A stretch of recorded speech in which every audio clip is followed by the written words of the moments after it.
Hello friends, इस video में हम लोग जेईई मेंस 2024 अप्रैल शिफ्ट में आए हुए क्वेश्चन डिस्कस करने वाले हैं। सीक्वेंस एंड सीरीज़ का ये बड़ा अच्छा सा क्वेश्चन है। इस तरह के क्वेश्चन रिलेटिवली इजी में ही आते हैं। तो चलिए ज़रा इस क्वेश्चन को हम लोग देखें किस तरह सॉल्व करेंगे। जैसे से यहाँ पे लिखा वैसे ही हम लोग यहाँ पे लिखते जाएंगे, क्वेश्चन सॉल्व हो जाएगा।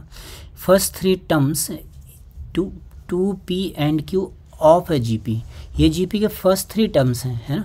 तो आपने जो है जीपी क्या ले लिया, ए आर स्क्वायर, तो ये वैल्यू हो गई 2, ये वैल्यू हो गई पी और ये वैल्यू हो गई क्यू। हमने 3 जीपी के टर्म्स ले लिए। तो यहाँ से आपको मिलेगा 2r equals to P and 2r square equals to Q. ये आई थिंक आपको समझ आ गया होगा। ये वैल्यू हमारे पास एक रिलेशन बन गया। तो ए तो गायब हो गया, ए तो हमें गिवन ही था।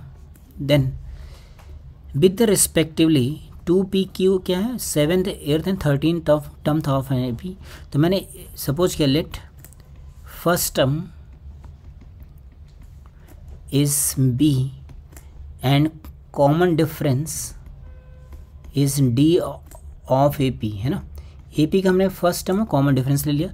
तो सेवेंथ टर्म का मतलब b प्लस 6d कितना गिवन है 2। एर्थ टर्म मतलब b प्लस 7d कितना गिवन है p and 13th term b plus 12d कितना गिवन है q। ये हमारे पास एक रिलेशन और दिया हुआ है। फिर कह रहे fifth term of the GP का फिफ्थ टर्म, ये तीसरी कंडीशन है हमारे पास। तो जीपी का फिफ्थ टर्म कितना हो गया, A R to the power 4, ये किसके इक्वल हो जाएगा, nth term of the AP, तो b plus n minus 1 into D, ये इसके इक्वल हो गया। Then we have to find the value of the n। तो इसका मतलब इसको हमें बस मैनिपुलेट करना है और हमें n की वैल्यू मिल जाएगी। तो एक रिलेशन हमारे पास ये आ गया। तो हम लोग इतने सारे अननोन्स हैं, उसमें से किसी एक अननोन की वैल्यू पहले फाइंड आउट कर लेंगे। तो मैंने क्या किया, इन दोनों को सब्ट्रैक्ट कर दिया। तो यहाँ से d की वैल्यू कितनी आ गई, p माइनस 2। फिर इन फर्स्ट और थर्ड को सब्ट्रैक्ट कर लिया, इसको और इसको सब्ट्रैक्ट किया। तो यहाँ से आएगा 6d is equals to q minus 2। तो देखिए d की वैल्यू यहाँ से यहाँ पे सब्स्टिट्यूट कर दें तो क्या मिल जाएगा हमें, ये आएगा 6p माइनस का 12 इक्वल्स टू q माइनस 2, ठीक है ना। तो यहाँ से p की वैल्यू डाल देते हैं। p कितना है 2r, यहाँ देखिए p की वैल्यू कितनी है 2r, तो ये आ जाएगा 12r माइनस 12। q की वैल्यू कितनी है 2r स्क्वायर माइनस का 2। इसमें यहाँ से हमें r की वैल्यू मिल गई फ्रेंड्स, है ना। क्वाड्रेटिक बन गया तो हो जाएगा r स्क्वायर माइनस 6r, हाँ माइनस 6r प्लस का 10 हो गया, तो प्लस का 5 हो गया। तो r की वैल्यू कितनी मिल गई, 1 या फिर 5। तो r की वैल्यू क्या 1 हो सकती है। r की वैल्यू अगर 1 ले लेते हैं तो ये सारे टर्म सेम हो जाएंगे, है ना। तो ये पॉसिबल नहीं है। और यहाँ लिखा ना q नॉट इक्वल्स टू 2, तो सारे टर्म सेम नहीं हो सकते हैं। मतलब r की वैल्यू क्या होनी चाहिए, 5 होनी चाहिए। अगर r की वैल्यू हमें पता लग गई तो देखिए क्या क्या वैल्यूज़ निकाल सकते हैं। तो p की वैल्यू पता लगी, p कितना हो गया, p हो गया हमारे पास 10 और q कितना हो गया 25 इंटू 250 q हो गया, ठीक है ना। तो p की वैल्यू हमने यहाँ पे सब्स्टिट्यूट कर दिया तो d मिल गया, d हो गया 8। अभी हम लोग b की वैल्यू निकाल लेते हैं।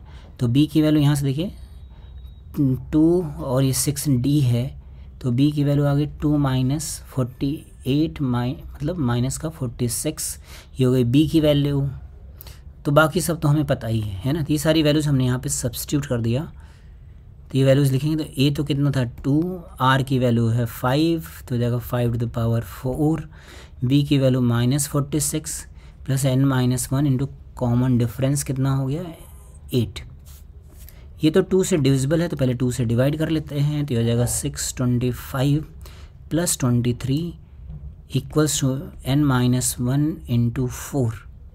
इन दोनों को ऐड कर लिया 625 और 23 को, तो यह जाएगा 8 4 6 divided by 4 equals to n minus 1।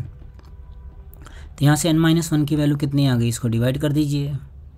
तो 6 4 8 को 4 से डिवाइड करेंगे तो आएगा हमारे पास 162, तो n की वैल्यू आ गई 163।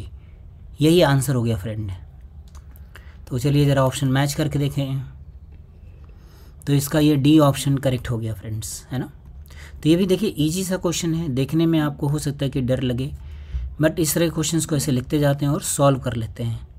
खास करके जेईई मेंस में ये आसान होता है। आई होप आपको समझ आया होगा।